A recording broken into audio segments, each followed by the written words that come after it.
So another common issue, again with this 92 Infiniti M30, this is a convertible top actuator. It locks and unlocks electrically, or it's supposed to, at least. Mine do not. So this one, it's another Allen key, 8mm Allen. So when the new top got put on, they broke this side. When you take the actuator apart, this is the main part that actually locks and unlocks. So I have to manually twist it on and off now, which is a pain in the ass.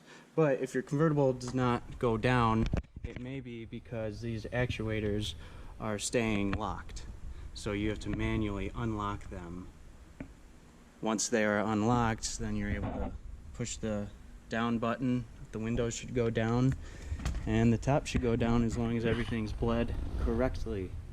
So I did those two things and mine's working perfectly fine, and now obviously with the new canvas it is not leaking at all, so it's a good day.